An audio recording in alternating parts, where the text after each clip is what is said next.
X1075. All right. Hi. Hello. All right. Nice to meet you. Question number one I have for you, man. First off and foremost is there time for a hobby outside of being world famous and raising children? If so... I like how you said world famous. That made me feel really important. Yes, there is time. There's always time to sew. Do you sew? No, but that would be badass if that's what my hobby Yeah, was. that would be. Yeah, you know, there's plenty of time because I'm done tomorrow and I'm going to take lots of time to do things for me. You should make yourself a quilt. Get my nails done, get my feet nails done. Yeah. Toes?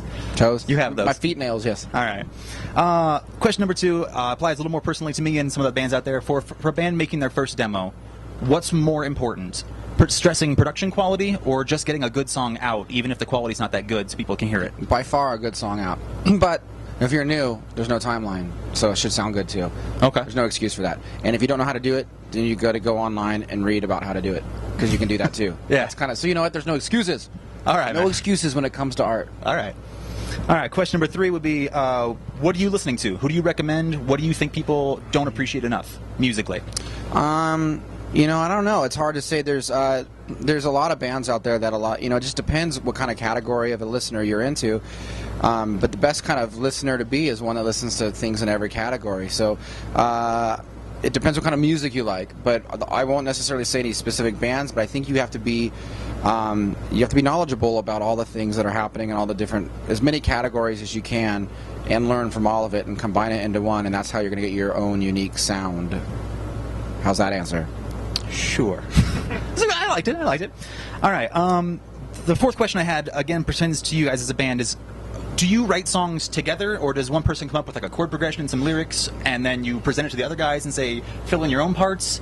Or, I mean, how do you do it? Both. A lot of putting our own stuff together and say, fill in your parts, and then about a third of the last record was done all together. So just sit in the studio and bang out a song? Yeah, we did that. So it's on about 3 or 4 songs we did that. And on the rest of them, we did the other. So but that's just what works for us. And we had different studios, and the tools are there to where you can go and record on your own, and then bring something across to the other guys. In the past, you can really do that. You have one studio on a big tape machine, and you kind of all have to work together before you go in there and use it for reasons of budget and just the recording process. But it's different now when you have your own computers. Yeah. Looking at everything that your band has been through in the past 10 years, what are you doing differently now in comparison to when you started to keep the music and the band friendship going and moving forward? I think communication, and I think respect. You got to respect that everybody's different and everybody has their own things going on in their life that they're passionate about, like everything from families to other projects. And I think if you can have a good understanding that everybody has a lot of things that make them happy, not just the band, I think everybody can come together and have the band make them happy as well. I think that really shows in the current album. I think it shows a good mix of everything, and everyone's more respectful towards everyone else's tastes and choices. Cool, thank you. Yeah, I think the record shows that too. All right, my next question is, the list of the 2012 Rock and Roll Hall of Fame nominees is out. Joan Jett and the Blackhearts, Beastie Boys, Guns N' Roses. My question is, a decade from now, when you guys are eligible, do you think that you'll be inducted to the Rock and Roll Hall of Fame? How do you know when are you eligible? Your first single has to be at least 25 years old. Oh, wow. All right, fair enough. Okay, so what was the question? When we're eligible? Are you Rock and Roll Hall of Fame material is the question. That's a really difficult question.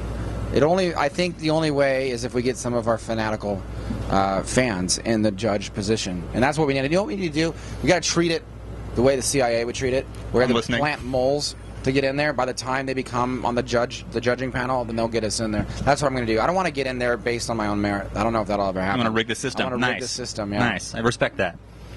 All right. My last few questions are a little more lighthearted. Who is your favorite superhero? And here's the kicker that no one asks. If you were their arch nemesis, how would you kill them? All right. Well, we just watched the movie Thor on the way down here, and he's so handsome. And so the only way that I can really get to him as a villain would to be holding him and caressing him and kissing him. That'd be weird. Is this on tape? I hope you stick by that answer for the rest of your life. Just kiss him and say, I gotcha. Gotcha, Thor, you cute beast.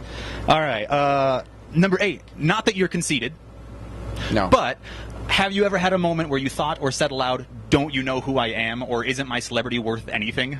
That's when I get out of the shower with a boner, covered in water, it's like still steamy, fog on the window, and I do a karate kick in the window, the mirror, and then someone or just the looks window at you and goes, "What is wrong?" And the with you?" door's open. Yeah.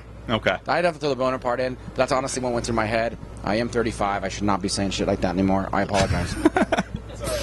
All right. Would you rather lose use of your legs, your arms, or one of each? That's a fucking great question. I'm really thinking this through. Depending on what arm, that could be a travesty. You could do one of each. You could do. But arm, then left what if leg. it's but if you can't choose and it's like, I'd rather probably keep both arms and just wheel around? Yeah, or get robot legs? Because if you have your hands, you can still kind of get by, and I think that'd be important. All right. And last question for you is: do you still dress up for Halloween? Yeah. And if so, what can we expect from you or your family? I mean, costume-wise. My son already picked out my outfit. What is it? I'm going to be Captain America. Nice. I hope his plan isn't to cuddle you to death. No, I know. That's like Captain America's plan. Yeah. Yeah. When they answer the door, they trick or treat. I just come in and start doing the same thing they did. This is how we get Thor. You know. It's classy, man. All right. All right. Well, thank you. That was awesome. Thank you. Good questions. You actually made me